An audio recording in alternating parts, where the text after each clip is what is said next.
DC political. Yeah, an operative. Yeah, man. Fucking Jesus. You're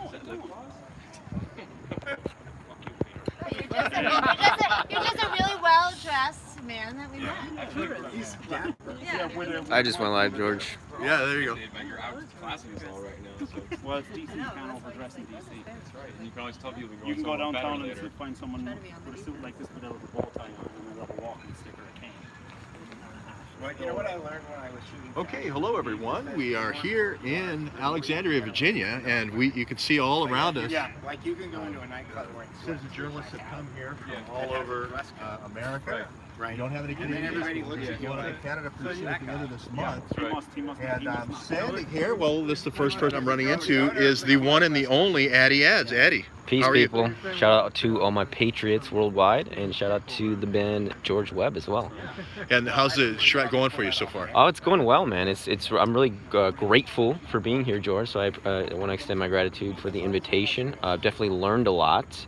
Met a lot of new and interesting people. Some new authors I'm going to check out too for reading. And we just did an interview I did with George. So we're going to just do a little recap of that. Yeah. Okay, so I'm going to, we're going to just do a flyby of everybody here. Hi, everybody in Addy land. So we'll have you come back, but we're going to introduce everybody. Tara, why don't you come on over? Thanks, Addy. Of course. And you may remember Tara, you made all 4 charrettes, right? Yes. All 4. And East Coast, West Coast, doesn't matter. Tara's there. How do you think this one's going? I think it's going excellent. I'm so excited to meet new people and see people that we've already met. What did you think of Len Bracken today? Len was great. We have authors do kind of chalk talks, and Len was talking about how COVID was kind of like Les Miserables, which I thought was interesting. You know? I am probably getting more educated about that kind of thing from you guys, but I do like the story application. I think the story clock, the story clock, and even just putting things into a story form, the kind of thing where we try to add music, we try to add laughter. Yeah. You know, because sometimes when we're dealing with things that like Masonic temples behind us. Yeah. Sometimes you're dealing with a Masonic temple. Yeah. So we get angry sometimes, but we turn it into productivity. Excellent. Okay, thank you very much, Thanks. Dara. Hey, Greg, why don't you come on up? Okay, thanks. You got to come down one. Okay. I still want to be taller. Okay. Yeah. So Greg's an author. And you wrote this book, American Watersheds, Watersheds in American History. Your grandfather was UAW and Teamsters, the top guy, right? Yeah, he's first president of the Teamsters and really was responsible for starting the UAW. And I just think that was such an important story. That was really one of the reasons I set out. I really wanted to write the history, you know, of collective bargaining and all, because when it started there was no organized crime, and there was the same New World Order. It was called the One World Communist Government, and he was very much against that. And the Ruthers and those people, they wanted the One World Communist Government. That was the whole. And actually, without that particular strike, you probably would have eventually had that. You know, you might have had the Marxist world or whatever of constant revolution. But you know, through collective bargaining, we were able to avert that. And people's wages just went through the roof. I mean, they were making triple the money, and worker rights, and you know, we really would not have evolved into a middle class without that particular event. And so that got me thinking about people that were a place and a time where they could actually change history. Somebody like George Webb, who's changing history. So he's an American watershed now.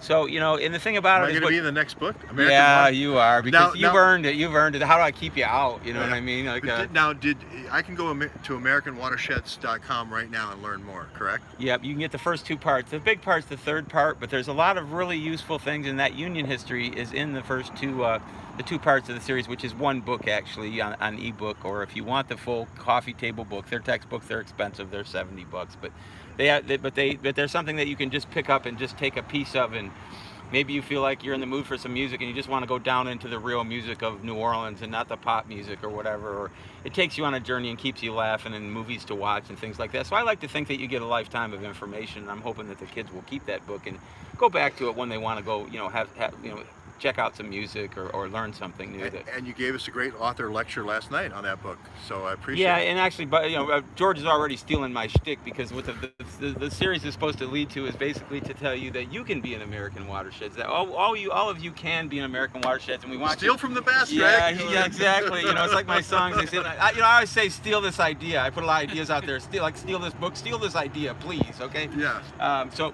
what I'm trying to say is that you all can be American watersheds. You maybe a lot of times our journey started off just taking the first step. We didn't know where we were going to wind up in our journey.